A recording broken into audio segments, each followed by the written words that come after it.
Not half an hour ago, I lifted my nephew Thomas out of the ghost train and held him tight, trying not to laugh at his wild terror of the man who jumped out at us and rocked the carriage on its tracks.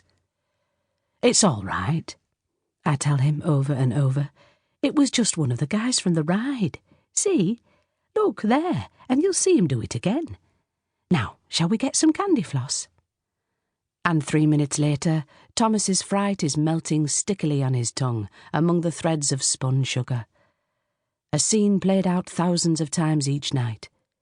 Perhaps she even watched me, or had one of her fellow showmen watch me, so she'd have something in her pocket to dazzle me with. Perhaps they watch all of us. Nonetheless, her words conjure another, more tender memory. Washing Joel's face in the dim light of the bathroom while John put the car back in the garage. I can still hear the high singing in our ears as they rang to the echo of the pounding music. I can still see the tracks of tears on his cheeks, the sweet pink crust around his mouth. "A child! That's it, a child! You've lost a child!" Her words come so fast I can't prepare. Stupid Susannah, stupid, stupid, stupid, walking into the trap like this. She's seen the truth in my face. There's no escape from what's coming. A little boy. My whole body twitches with the pain, and she nods in satisfaction. "Give me your hand." My hands are clenched into fists beneath the table. Perhaps the angle of the glass hides this from her, perhaps not. I bring them out slowly, forcing my fingers to uncurl. The skin is sticky from the nougat, the chips, the hot dog, the brandy snap, the candy floss for Thomas, which he generously shared with me as we watched Grace twirl solemnly round in a teacup, and I held on to the gluey remnants of her toffee apple. The collective name for these foods is fair junk, as in, shall we bother with tea or shall we just get fair junk? John's big scrubbly face and Joel's little rosy one, side by side on the sofa, already dressed in hats and coats, because they're clever enough to guess my answer. I swallow tears and force myself to meet the Roma woman's gaze. These memories are sacred. She can't have them.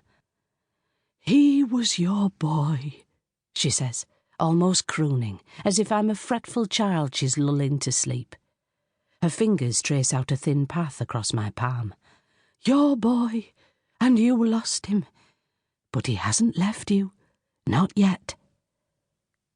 "He's still alive?"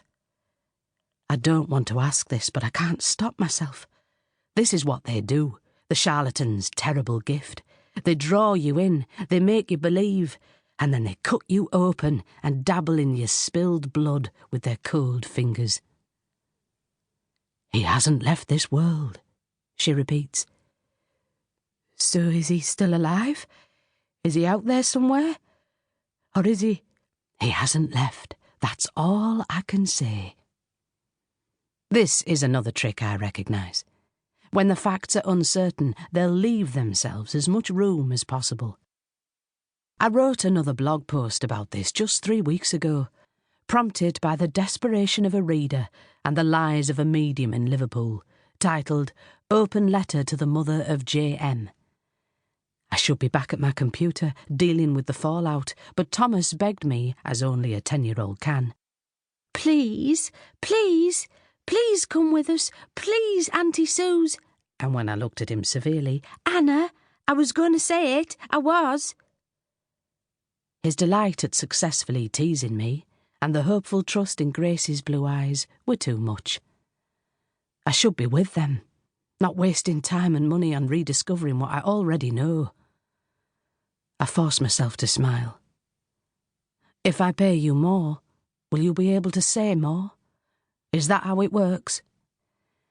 She flicks her eyes over my face again, and in spite of myself I wince at the shrewd, pitiless light that glitters there. Now she'll torture me by telling me about the thin veil that separates the living from the not living, and that because the veil is transparent to her, she cannot always say on which side our loved ones are. I ready myself for the blow. "I see him," the woman repeats, and lets go of my